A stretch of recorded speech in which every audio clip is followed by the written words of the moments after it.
चलिए सीधे आज के इस दिलचस्प एक्सप्लेनर में गोता लगाते हैं। आज हम 3 बेहद ही कमाल की हिंदी नैतिक कथाओं यानी मॉरल फेबल्स के एक शानदार कलेक्शन पर चर्चा करने वाले हैं। ये सिर्फ पुरानी लोक कथाएं नहीं हैं, बल्कि इंसान के स्वभाव, उसके लालच और सदाचार की वो गहरी सच्चाइयां हैं जो आज के समय में भी आपको सोचने पर मजबूर कर देंगी। अब इससे पहले कि हम कहानियों में खो जाएं, जरा एक नजर डालते हैं कि आज हमारा सफर कैसा रहने वाला है। हम मेहनती बेटी चंदा से शुरुआत करेंगे, फिर दहेज के लालच की कड़वी सच्चाई का सामना करेंगे और आखिर में दुष्ट सौतेली मां के उस क्लासिक किस्से तक पहुंचेंगे। मजेदार बात यह है कि ये कहानियां भले ही अचानक से अलग रास्तों पर जाती दिखें, लेकिन ये सभी कर्म, पारिवारिक फर्ज और सबसे दिलचस्प परफेक्ट पोएटिक जस्टिस के धागों से बहुत मजबूती से बंधी हुई हैं। तो चलिए अपनी पहली कहानी से शुरू करते हैं। हम चलते हैं दौलतपुर गांव, जहां हमारी मुलाकात होती है चंदा से। चंदा एक ऐसी युवा लड़की है जिसके सिर से मां का साया उठ चुका है, लेकिन उसकी हिम्मत देखिए। वो अपनी कॉलेज की पढ़ाई भी संभाल रही है और साथ ही खेतों और जंगल के भारी भरकम काम भी बिना किसी शिकायत के कर रही है। मतलब एक सच्चा प्रेरणा स्रोत। अब यहाँ जो बात सबसे ज्यादा चौंकाने वाली है वो है 2 बिल्कुल अलग किरदारों की टक्कर। एक तरफ चंदा है जो अपने पिता रमेश के लिए अपना सब कुछ न्योछावर कर रही है, और दूसरी तरफ उसकी अपनी चाची लीला। ये चाची इतनी ईर्ष्यालु और चालाक है कि उसने अपनी झूठी अफवाहों से चंदा की शादी के 2 बहुत अच्छे रिश्ते जानबूझकर तोड़वा दिए। सोचिए, कोई अपने ही परिवार के साथ ऐसा कैसे कर सकता है? और इसी ईर्ष्या की वजह से कहानी में एक जबरदस्त ट्विस्ट आता है। जब सब कुछ खत्म लग रहा था, तभी एक बेहद रईस और इज्जतदार परिवार चंदा के रिश्ते के लिए दिलचस्पी दिखाता है। अब आप समझ ही सकते हैं कि ये खबर सुनकर चाची लीला का क्या हाल हुआ होगा।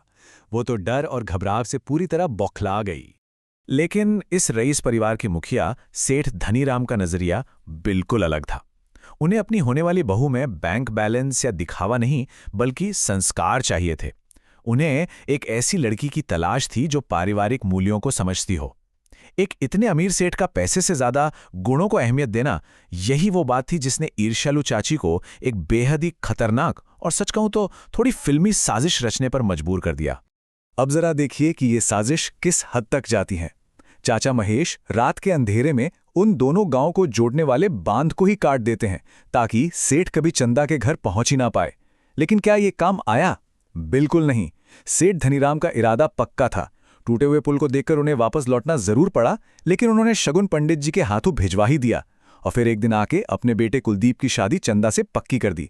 मतलब साफ है, अगर कर्म अच्छे हों तो कोई भी साजिश आपको आपकी मंजिल तक पहुंचने से नहीं रोक सकती।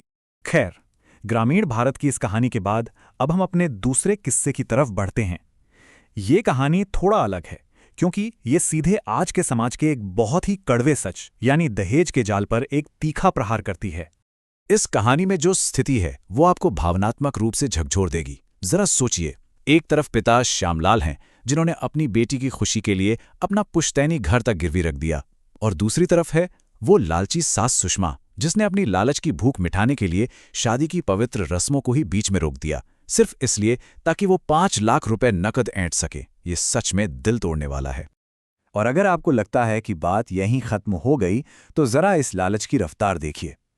पहले शादी में 5 लाख रुपए और एक कार, फिर पगफेरे की रस्म पर 10 लोगों की दावत और शगुन की बेतुकी मांग, उसके तुरंत बाद अपने कमरे के लिए एक नया एसी, और हद तो तब हो गई जब घर का पुराना टीवी खराब होते ही तुरंत नए टीवी की मांग आ गई।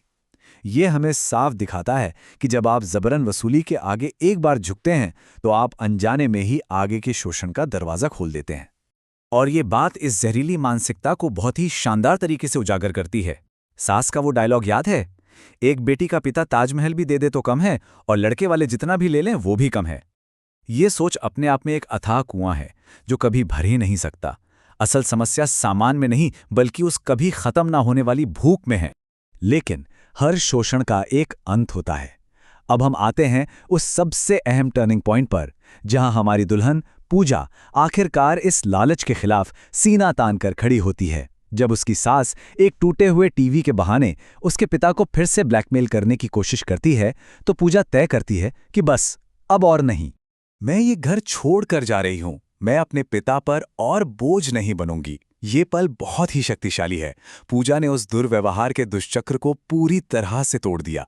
उसने साफ कर दिया कि वो इस खेल का हिस्सा नहीं बनेगी। सशक्तिकरण की इससे बड़ी मिसाल और क्या हो सकती है। तो अब सवाल ये है कि इसका अंजाम क्या हुआ। यही इस कहानी का सबसे क्रूशियल पॉइंट है। पूजा का पति योगेश अपनी मां के लालच के बजाय अपनी पत्नी का साथ चुनता है और दोनों हमेशा के लिए घर छोड़कर चले जाते हैं। देखा जाए तो लालची मां ने अपनी उसी लालच के चक्कर में अपना वो बेटा ही खो दिया जिस पर उसे सबसे ज्यादा घमंड था।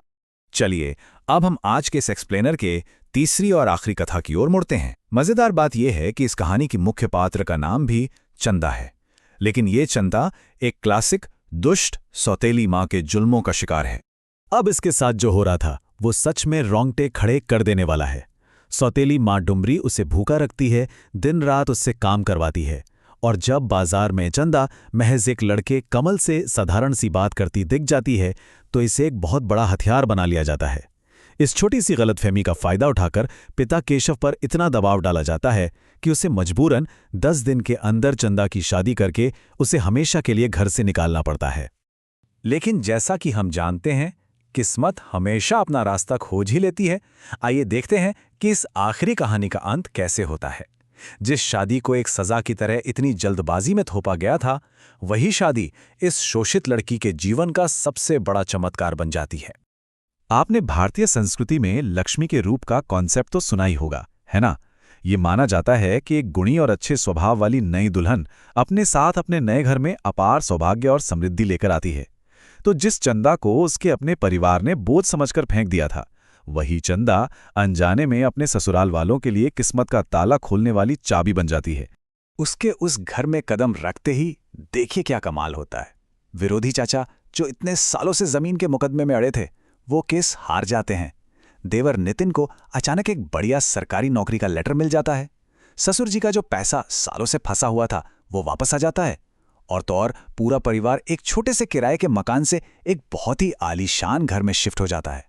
ये लोक कथाएं हमें चीख चीख कर बताती हैं कि जो इंसान बिना शिकायत किए सच्चाई से अपने कष्ट सहता है, अंत में समृद्धि उसी के कदम चूमती है। तो अगर हम इन तीनों कहानियों को एक साथ रखकर देखें तो सबसे बड़ा सबक क्या मिलता है? बहुत ही सीधा सा फंडामेंटल है। लालच हमेशा विनाश की ओर ही ले जाता है, जबकि सच्चाई और सदाचार आपको हमेशा ऊंचाइयों पर पहुंचाते हैं। हमने इस पूरी चर्चा में यही देखा कि न्याय और कर्म का जो तराजू है वो बिल्कुल निष्पक्ष है। देर से ही सही, लेकिन वो अपना रास्ता कभी नहीं भूलता। अब अंत में मैं आपको एक सवाल के साथ छोड़ना चाहता हूं। जरा सोचिए, क्या हमारे आधुनिक समाज ने सच में दहेज और घरेलू अत्याचार की इन पुरानी बेड़ियों को पूरी तरह तोड़ दिया है, या फिर आज भी ये नैतिक कथाएं हमारी कड़वी सच्चाई का ही एक आईना है? इन कहानियों में छिपे संदेश आज भी उतने ही प्रासंगिक हैं और शायद हमें इन पर गहराई से विचार करने की आज पहले से कहीं ज्यादा जरूरत है।